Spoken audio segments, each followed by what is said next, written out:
there's some interesting stuff in your kind of start of your career that I think is kind of fun. Like you worked with Jim Cramer, is that right?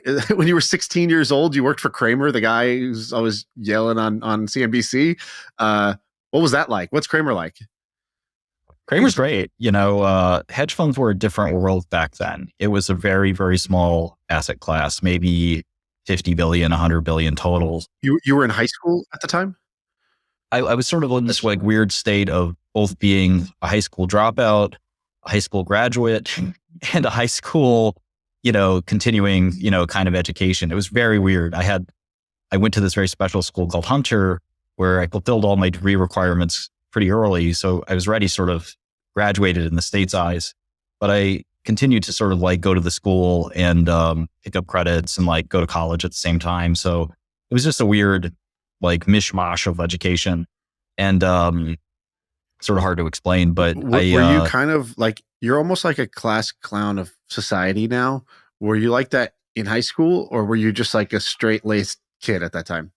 Yeah, absolutely. I was like just like this in high school. I mean, I was if there was somebody that needed sort of dressing down, or including teacher, principal, whatever. I remember my first day of school, I actually dressed down the principal a bit. That was sort of a funny thing to do. I guess I have the like fearlessness of But did your parents like discipline you? Were they like, dude, what the fuck? Show some respect. Yeah.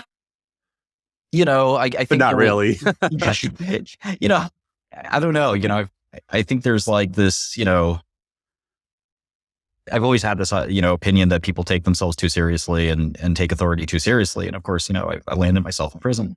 But yeah, I think that, there's, and you are right. They do take themselves seriously. Yeah. Yeah. Another prediction Sam, that you've gotten I correct. remember one time Martin was on Blab, and again, the numbers were going crazy. I was like, I got to see what happened. He must be acting a fool or something. I don't know what's going on. And I go in, and the CNN reporter was demanding like an interview with him. She was like, you should, Martin, I've been watching this. It's really interesting. I would love to have a conversation with you on CNN. And he's like, no, you come on my show. This is my show. You want to interview me? We can do it right here. And she's like, okay, I'm not going to do that. But if you come on CNN, he's like, no, come on the show.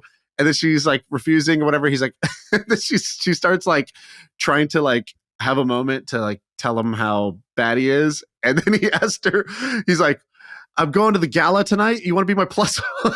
And then he like bought her a plane ticket. Yeah, didn't you end up going out? Didn't you go out No, with her? not this one. But I just thought, wow, what a, like, they don't teach that in PR school. Just ask him on a date if the interview's not going well. Breaking down the fourth wall is like my specialty, right? Like, and what Elon sort of did that to that BBC guy the other day. Like I would always ask, I remember one of my analysts, who was on the sell side before joining me on the buy side, and he brought a management team to come over to, this is sort of skipping ahead in my career a little bit to having my own funds. And he brought a management team over to, pitch some stock or pitch a pipe or something. And I asked the CEO why he didn't own any stock in his company. And he sort of was like hemming and hawing, like, that temperature is kind of getting hot. And I said, because I have your proxy right here. And I put it down the table, and I said, it looks like you make $550,000 a year. That's a good amount of money. Can you promise me today that you'll buy like $10,000 or $20,000 of your stock at least? And the guy's just sort of like, the most uncomfortable meeting in the history of Wall Street, because I kept like hammering on it. I was like, no, but just tell me, like, why can't you afford to spend $10,000 and buy your own stock? The stock price will go up. Everyone wins. You'll show confidence that, and I just wouldn't like for 20 minutes, let it go. And it was just, one of these like, breaking down that fourth wall. You're not like, I'm not supposed to do that. His personal finances are up to him, is what most portfolio managers would say. He's allowed to not own his stock. It's really his call. But, being able to sort of like, cut to the chase on half these things and like, address the elephant in the room is kind of the thing that I like to do, even if it's really uncomfortable or difficult or embarrassing or, faux pas. It's something that, I'll just sort of, cut to the chase with. Well, I remember when you got arrested, or the headline was like, you had to put up like your Fidelity account or something like that had like $60 million in it. And at the time you were I don't know how old you were, 32 or something. I mean, early 30s, very young. And it was a significant amount of money, and that was just your Fidelity account, let alone like your, the touring, the pharma companies that you'd founded. Did you make your first bit of money when you started the hedge funds, and how did that come to be? Or were you already doing well just being at the hedge funds where you worked? Oh, it's a great question. So I never made money at hedge funds. I never really made a dollar. Working at or owning? Both. So when I started at hedge funds, I was young and, didn't really earn money, which was fine. I wasn't optimizing for that. I was optimizing for learning stuff, experience, good relationships. I mostly succeeded in that. I think, probably messed up some relationships, but regardless, did the best I could as a young guy. Started my own fund. Pretty terrible at doing the fund management business. Investing, being a good investor and being a good fund manager are kind of like pretty different things, is what I think most hedge fund entrepreneurs kind of learn. You can be a really brilliant investor and not manage the actual business well. And the business is to grow your assets as much as possible, provide the best sort of adjusted returns possible, and satisfy your clients. And I didn't really want to do any of that. I just wanted to invest. And I never took fees from any of my funds, which was very sort of bizarre. And there were sort of technical or legal reasons for that. But so I never really made any money in hedge funds. When I started my first drug company called Retropin, which is now called Travere, this is about 10 years ago, that's sort of where everything sort of came together for me. I learned pharma by being a hedge fund person for 10 years in hedge funds, studying pharma, starting with the early Jim Cramer days where I was just figuring out what a stock and a bond was, and then moving on to, trading these things and working at hedge funds and stuff like that. And then starting my own, I really mastered pharmaceuticals. I knew everything about pharma. And I impressed a lot of people in pharma who were working in the field or working in hedge funds. And, it was easy for me to sort of start a drug company and find some really good assets. The first asset I found actually received FDA approval just a couple months ago. So I'm really proud of that. And when our company went public, I was a millionaire. How old were you? It was 2012. So I was born in 83. So I guess I was 29. And I was a CEO of a publicly traded company. And the market cap of that company, like I said, now is, 1.5 billion roughly. And the drug got FDA approved. So I'm really happy about that. Like so often in biotech, people start companies, they kind of extract some equity value out of them as they go public. And then the company's drugs don't work and they kind of move on. And there are people that have like coasted in biotech doing that like every 3-5 years. I'd name some names, but it doesn't matter, and getting a drug FDA approved. And for me, kind of on my first try was, sort of like a very, it's a very like nice feather in my cap. And I'm happy for the people that are now getting this prescription for this kidney disease. Really delighted by that. But it was a lot of fun to see that. So when people ask me like, where'd you make your first million? I made my first like 25 million all on the same day. It wasn't like, okay, you make, like one of my great friends started off making, he's a great story. And one day maybe you'll have him on this podcast. He started off trading sneakers and he was like 13 or something. And then he started trading cars and he ended up trading stocks. And he sort of went from $1,000 to 5,000 to 100,000 to 1 million to 5 million, et cetera, et cetera.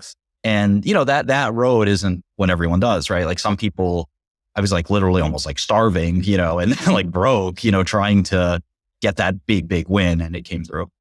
And so you said a couple of things I want to quickly clarify. You said you didn't make much money in investing because you weren't really good at or interested in the fund management.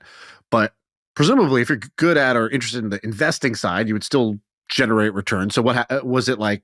Didn't do so hot on the investing side either, or what happened there? Yeah, I had sort of like a mix of issues. Like when you run a small fund, you have like costs and stuff like that. So, you have startup. And how big was the fund? I had about 8 million, ever since I started. So like, you just can't like, even with good investing, you just kind of can't do that well with respect to returns if you have other costs and things like that. And, we had like all kinds of like issues happened along the way that led to that prosecution and stuff like that, that sort of limited our ability to do really well financially. And again, we didn't take any fees either because, again, we had this sort of big issue that came about, and we just decided to not take fees at all. But in the end, our investors did fairly well.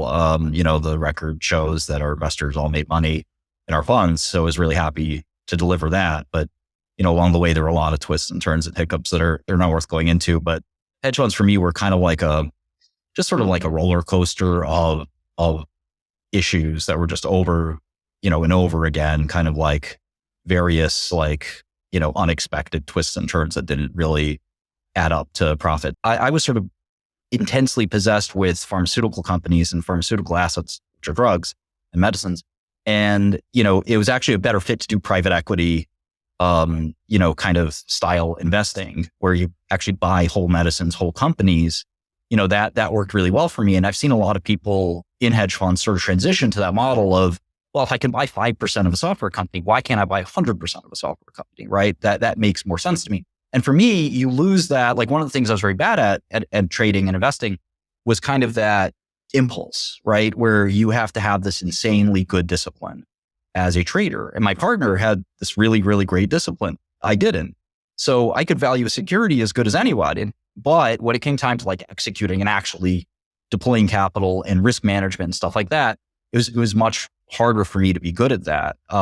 So when it came time, what is that? What does that mean? You're not patient. You Sure. wanted the dopamine hit. You wanted the dopamine Every hit. one of those things. Yes. And you're just like you have normal anxiety like a lot of people. Is that what that means? I think that to ask somebody to manage a portfolio well is one of the most impossible tasks in human psychology, because there's this great book. I've gotten better at it over the years for what it's worth. And my personal trading is as paradoxically soared in profit as my, I basically couldn't do that in private investing. The hardest thing to do is really to fight 2 or 3 different, for me, specific demons that are psychologically based, but everyone has their own demon. For me, we're avoiding this desire to double down. So the market is this really tough psychological battle where you're constantly going to be humbled that your opinion is wrong, that your thesis is wrong, that this stock is not cheap. You're wrong. It's not cheap at all. And you got to sell it. And that's really hard cognitively to embrace every day. You can embrace it every now and then. Oh yeah, obviously I bought this crap stock and I'm wrong. But when you're right, you do get that dopamine hit, and you don't want to confront that loss of the dopamine hit, or even worse, the acknowledgement that you were wrong. And you're going to be wrong 40, 50% of the time at best, say 35, 40% of the time. And most people don't want to be wrong ever. So the desire is sometimes to double down and just say, no, I know I'm right. This is an even better opportunity than it was before. If you keep doing that, you basically will go bankrupt. It's the fastest way to go bankrupt. And, I've learned that trick, a couple times now. And I think that, I've gotten better at sort of not doubling down, but to be a really great trader, you got to not just not double down. You also have to get out, before all the damage is done. And so I've started to do that well too.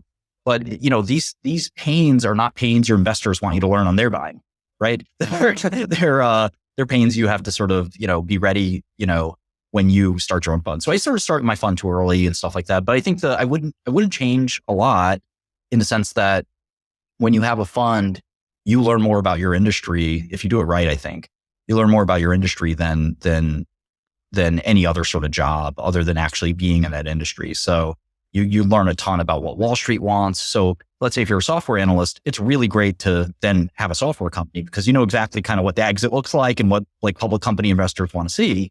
And the same thing works in biotech. And in biotech, to handicap will this company or stock be a good stock? Well, you got to figure out, will this drug be a good drug? And that's the exact same skill set you have to do when you're CEO. Your founding story was I found assets that were interesting. That's foreign to me. You know what I mean?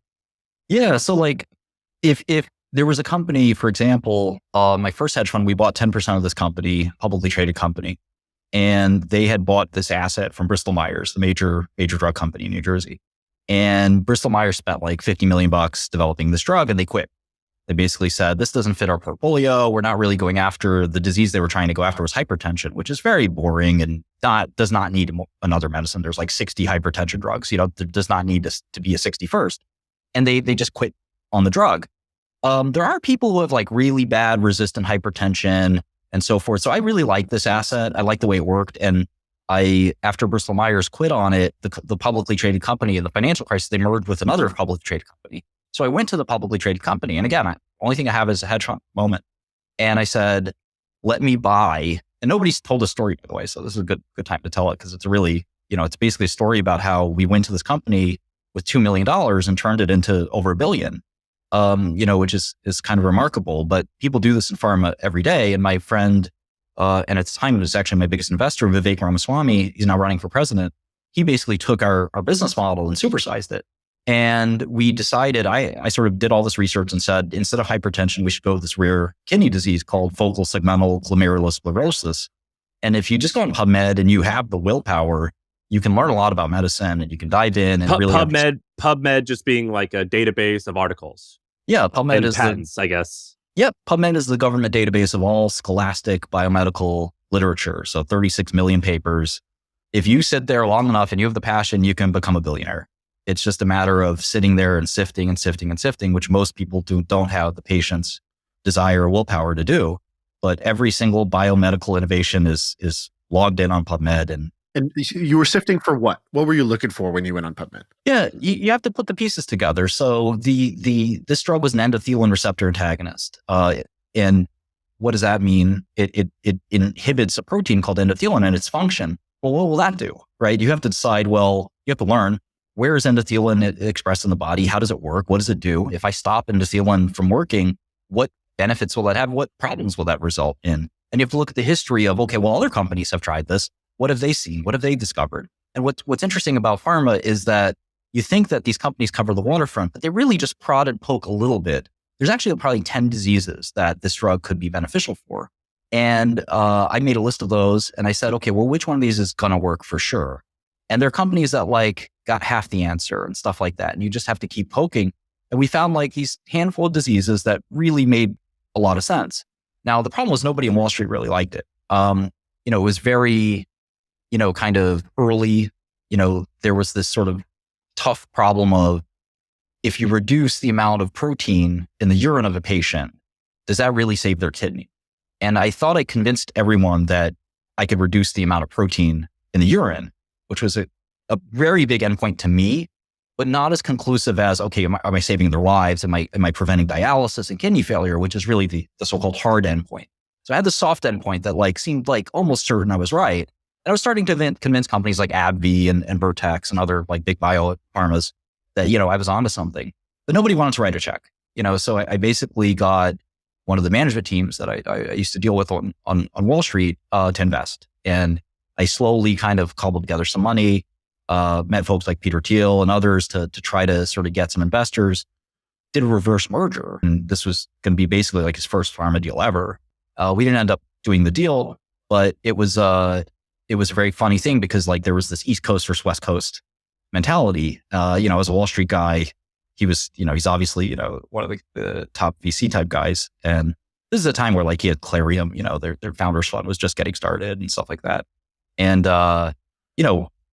the wheeling dealing, Wall Street sort of style of we're going to do a reverse merger, which is basically kind of like a SPAC with no money. It's even worse than a SPAC. You do the listing and then you raise the money. But it's a way to go public and we did it. And he was like, you can't go public in a year or two. And, the reality is you kind of can, especially in biopharma, where the assets are these very modular systems. They're not a base business that has X dollars revenue and is growing at X rate. These are this asset's worth something dead or alive. In other words, if it's being developed or not being developed, it's worth something. Especially with the right business plan, it could be worth a lot. So anyway, we decided to go public. We raised some money. We started doing clinical trials. The trial worked, and the rest is history. But it takes hundreds of millions of dollars to develop a drug. Again, the value of the company is 1.5. The value of that drug specifically is probably around 1 billion. Again, whether it actually achieves the sales goals or beats them or disappoints, we'll see as the drug launches. And I'm rooting for the company. So you didn't even get the drug in this example. You didn't get the drug to the point where people were buying it or using it. It was, you made money off just the fact that this will exist hopefully in 10 or whatever years. Yeah, and this is where, well, a lot of people don't know my story about medicine. A lot of people think that I take medicines and raise prices. Well, this drug was barely in human beings. It had been in like 30 or 50 people up until that point. And, I made most of my money in sort of developments in pharma on the research side. So, this is a drug in clinical research. So no, it hadn't been FDA approved. It would take 10 years to get it FDA approved. So it was a long marathon of running studies, getting the evidence, running more studies, getting more evidence, and continuing that process. And, as we started to do that, the value of the company increased and people said, okay, I think I get this. And then as the data came in, now it's FDA approved. It's called Filspari. I named the drug sparsentan, gave it its first chemical name. And, I'm so happy it's FDA approved. Now I left the company halfway through this process, so I should acknowledge that. But, all the same plans and so forth, continued. Did you own most of it at the time, or what was that? And did you have to divest when all the shit went down? So I went from 90, when we started it, to 50. When we're public, I think I had around 40 or 50% after our first financing, down to 30, after our second financing, down to 20. So at the time of our IPO, when you do a reverse merger, you often don't get on NASDAQ. So we did an IPO on NASDAQ in 2014. And the company was worth like 300 or 400 million. And I owned about 15, 20% of it. And again, this is sort of like my first wealth ever. But the funny thing is, as you guys maybe know, you have a situation like that, you actually don't have any cash. Yeah, you're not liquid. Yeah, you can't sell it. So, I've got millions of shares of the stock, but, I'm sitting there saying, okay, well, you're like, how am I going to buy this Wu-Tang album? Yeah, exactly. Well, but well before that, you think about like, how am I going to buy this $5,000 a month apartment and go to the $7,000 a month apartment, which is like a very funny discussion for somebody that, has 50 or $100 million, but I don't want to, also be starving. So it was a very like funny thing. And I don't want to be one of those greedy CEOs that has, an insane salary, where you don't need it. So it was very just sort of a funny circumstance, but eventually, we had a big squabble at the company. I ended up leaving. It's a very tumultuous and traumatic story in a lot of ways. And it led to my prosecution. There was this fight with the board, and it got so nasty that the board, kind of evil people here, but the board sort of went to law enforcement, as kind of one of their ways to win this fight. And, one of the things that a lot of people don't understand is that there's this big revolving door between corporate law and law enforcement. When I say law enforcement, I mean the Attorney General, AUSAs, the Associate U.S. Attorneys that work in the Department of Justice. And it's not hard if you go to a law firm, like a Cooley, Cleary, Gottlieb, Skadden, Arps, pick your Paul Weiss, pick your biggest law firm. You say, hey, we have this guy, he did something bad, look into this. Usually you'll get an indictment pretty fast. This happened to the Google guy that had the left the Waymo. Yeah, Andrew. This happened to a Goldman Sachs trader that stole some source code, emailed himself home to work on the source code. Then he went to another hedge fund. And they said, see, he stole intellectual property. The FBI got him in 48 hours. Goldman makes a phone call. They'll act on it quickly. Google makes a phone call. They'll act on it quickly. You're a big enough law firm customer. You're paying a law firm $10 million. And all those law firm partners worked in government, right? They worked literally in the job that could get you indicted. So they could pick up a phone and get it and make it happen. And I actually have like the person's name who picked up the phone, and it's like so ridiculous because a boardroom battle, a corporate squabble shouldn't turn into, okay, we'll just make a call and get this guy arrested. Then we'll win the fight, right? And it's like, I was actually acquitted of those charges. And I'm so proud of that. To this day, it's like the happiest thing that I have to look forward to or to talk about, because like it was this clash of like these older, incompetent sort of biotech people and these younger sort of like aggressive executives that I shepherded. And the older guys kind of won in terms of control of the company, but the stock never went up again, really.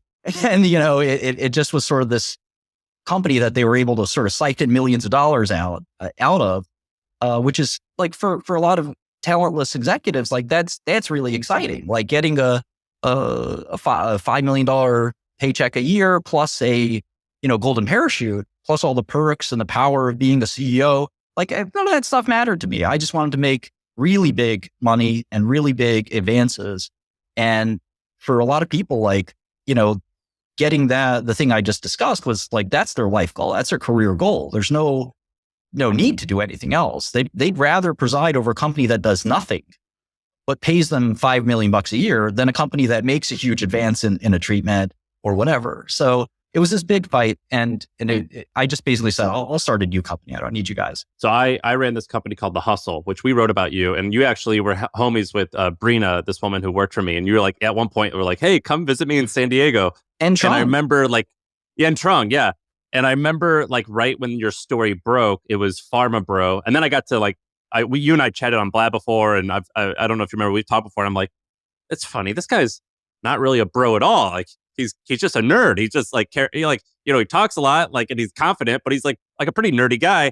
And the reason it's so funny about media perception, the reason your story did, I think, the way it all like started was you have this picture. I'm looking at it now. It's you wearing like Ray-Bans and a red polo, and you have like a picture of looks like Flow Rider in the back, like on a music video in a Bugatti, and you're like pointing down like this, and you like your jawline looks cut, and you look like the broiest of bros. And I remember when we wrote this story in The Hustle, we tried a bunch of different photos, and that photo did best because it's just like you're just like giving into this big old stereotype.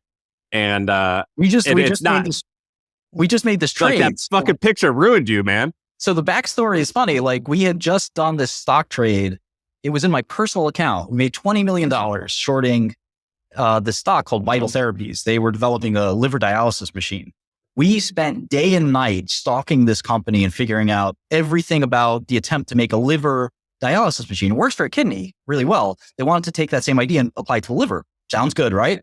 Doesn't work. There are a lot of technical reasons. Me and two colleagues spent day in, day out stalking, figuring this company out. We wrote a 40-page report. We put the report out. The stock fell like 40% just on the report. 2 weeks later, the device ended up proving that it didn't work. It didn't help anybody with severe liver disease. Then the stock went down like 90%. And we were short the stock. And so the day it went down, we did that. The Flow Rider song is called It's Going Down or something like that. And so I was like, doing this like thing. Because like we thought these guys were basically fraudsters, lying about their liver device, which had proven that it doesn't even help people. It probably hurts them. But they were still trying to get through that like venture capital grind and public company grind of like lying and trying to make shit stick and put the best, spin on things. And so when we shorted it and it went down, it's going down, that was the kind of joke. And I was like, oh, how funny would it be if I dressed up like a bro for a second. And like, we had a friend in the trade too. We had a couple friends in the trade. Like putting it on Twitter was kind of like oh, check it out. Like it's going down because of us, because we wrote the short report. And again, the next like 2 weeks, I made it like my profile pic, and like next 2 weeks, like that's what everyone seized on. It's like, oh, who is Martin this Shkreli? picture. Yeah. Like this picture is like, it's just so funny. Like I don't know the whole facts of your story.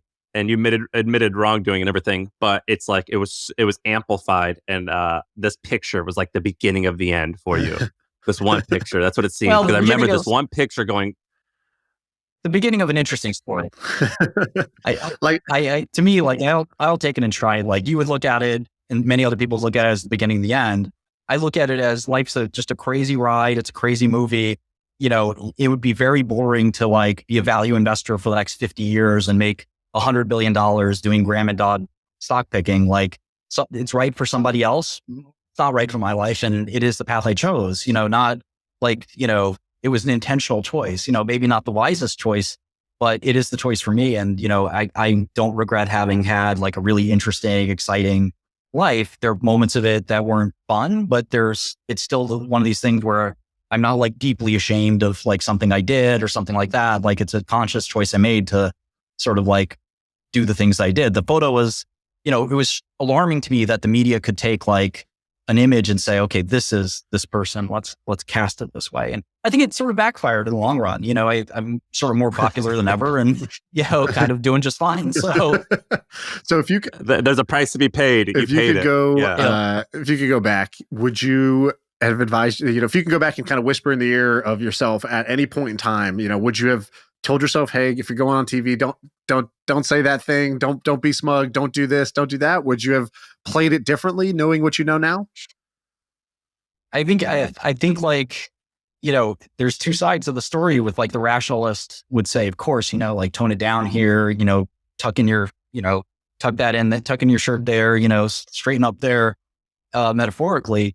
But I think the oldest wisdom is know thyself, right? And it's like, just be yourself, know yourself, be who you are. And like, if you spend the rest of your life trying to make somebody else happy and conforming to society, it's going to be not a life worth living. And if you spend your life answering to your own conscience, I think then, you can, no matter what happens, no matter put you in jail for the rest of your life, you'll have at least have something nobody could take away from you, which is like your own identity and your own personality. And I think there's a lot of like William Wallace. You're like William Wallace in Braveheart. They'll take our freedom, or what do they say? They'll take our lives, but they'll never take our freedom. There's a point in time where you have to be a real person, and I think like if you want to be a corporate sort of like mimic of like every other corporate person in the world, that's a life. If that's the life you want, that's the life you want. There's just only so much of that life that I can take. And for me, I had it when it came to like the media, like you said, with the Flo Rida picture or whatever, the typecasting, it was like, I can't, that's a line that was too much for me. So I think it's probably more reactive than anything else. Like Hillary Clinton tweeting at me and stuff like that. It was like so surreal. Like me, the mild-mannered pharmaceutical executive, I'm the object of your fucking scorn. This is nuts. So a lot of it was that like provoke and be provoked. Like it was not like easy to sit there and just do nothing. So like it's easy. Like I'll turn it on you guys. Like it's very easy to sort of throw advice out, but when you're in the hot seat and somebody says, "Oh, aren't you this and aren't you that?" and you say, well, I'm sorry, I caused some disturbance here. And I'm just really, it's really hard to do that, sometimes.